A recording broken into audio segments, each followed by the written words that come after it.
There were three things that held me back from saving money. And once I overcame these challenges, I was eventually able to save $50,000. I'm going to tell you what they are and how I overcame them.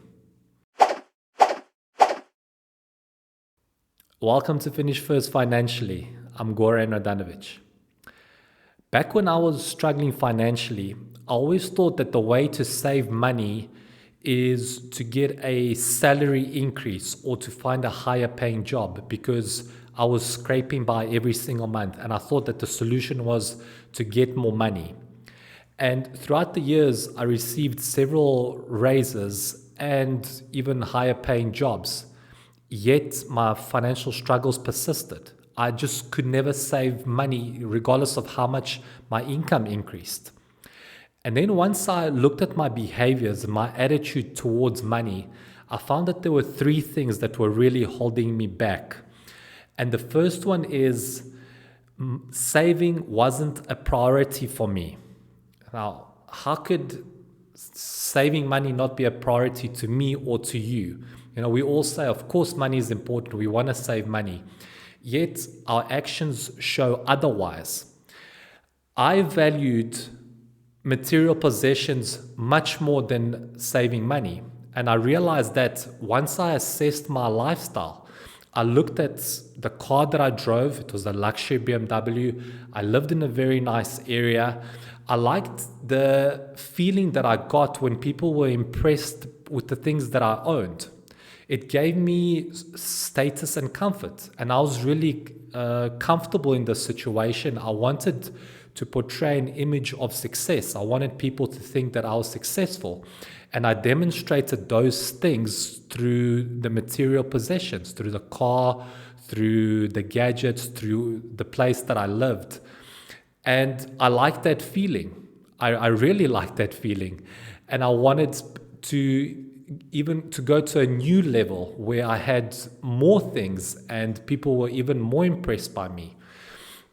So when I looked at everything, the way I was living, the way I was behaving, I came to the conclusion that those material possessions and the status and comfort were much more important to me than saving money. Because if saving money had been a priority to me, I would have downgraded my lifestyle. I wouldn't have driven a luxury BMW. I might have gone to live in another neighborhood or even shared my place, just so that I've got more disposable income. But I craved that feeling that I had a superiority complex where I thought I'm going to be so cool if I have all of these things. And that's really where my priority lied, was with those material possessions and feeling like I was somehow successful because I had them. And that just wasn't the case. Because I had those things, I had all of these payments. And the thing about wanting to go to a new level is that now I needed more stuff. I needed to get more material possessions. But because I didn't have the cash for them, I used borrowed money. And that brings me to my second point. The reason that most people are not able to save money is because they have too much debt. I had vehicle finance debt, I had a personal loan, I had credit cards, I had overdraft, and just about every other debt that you could possibly imagine. And that's because I craved that status and comfort. And people ask, how much debt is too much? Well, I think that having any debt is too much. I'm debt free. I don't owe anybody a dime. It's a wonderful feeling. One of the greatest days of my life was actually when I paid off my last loan, which was a personal loan. I felt like the chains had come off of my neck and I felt free. I was liberated. And it's a wonderful feeling that I think everybody should strive towards. If push comes to shove, obviously not everybody is able to afford a home with cash. So I guess a house mortgage is okay to have. But the problem with taking out one loan is that you see the value that it adds to your life. So you've borrowed this money for a house, which can be a good investment. And then you look at how your lifestyle has improved because of this loan, and you think, well, maybe my lifestyle will improve even more if I take out vehicle finance. But what about that gadget that I want? Let me put it on the credit card. And now I want to go on holiday to a nice location, so I need to take out a loan.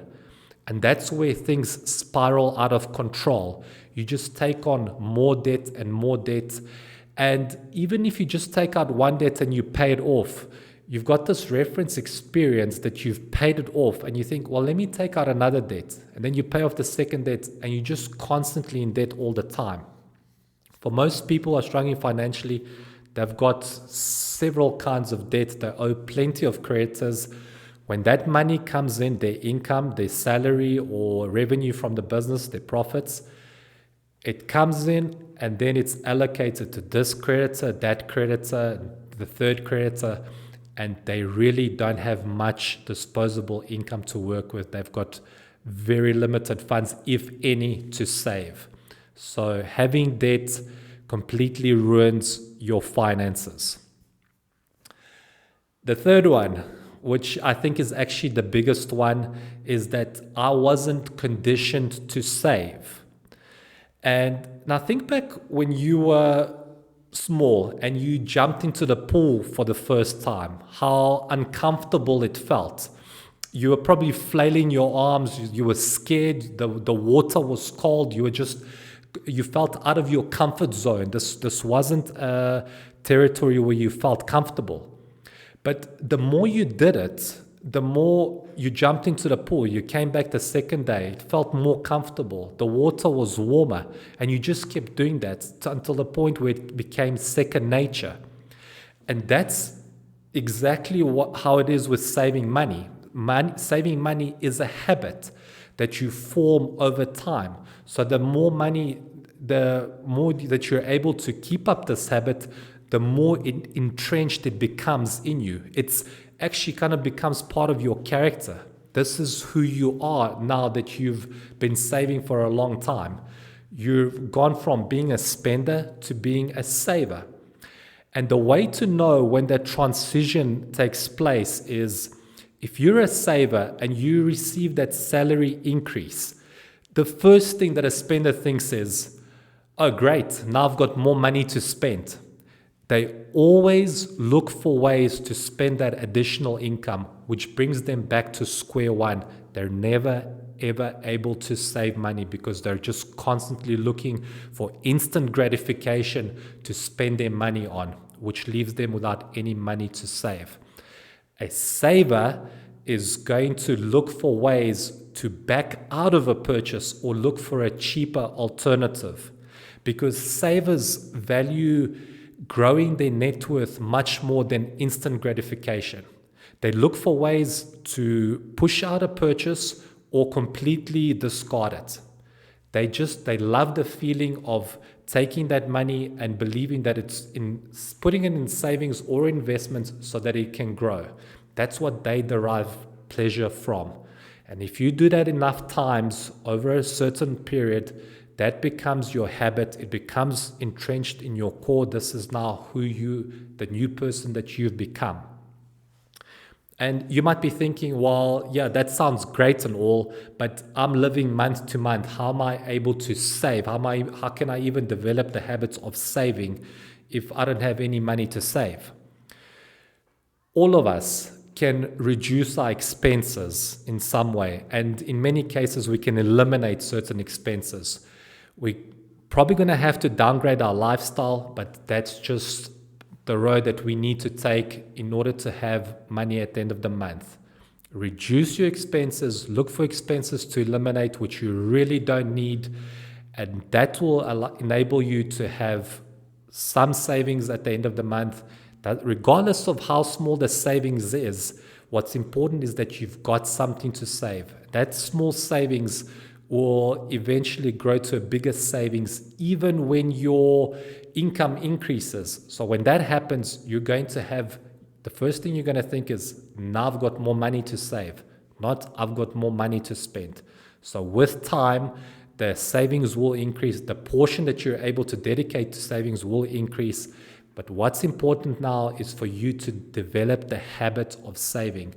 And you can do that by reducing your expenses, downgrading your lifestyle, getting rid of debt as soon as possible, making saving money a priority.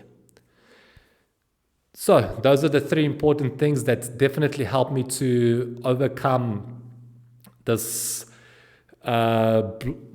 hurdle that I had to get over eventually to save money. And if you need help getting out of debt, saving money, budgeting, and so forth, get in touch with me at finishfirstfinancially@gmail.com and come onto the show for a free consultation where I'll sit down with you and we'll discuss your finances to put you on the path to saving money.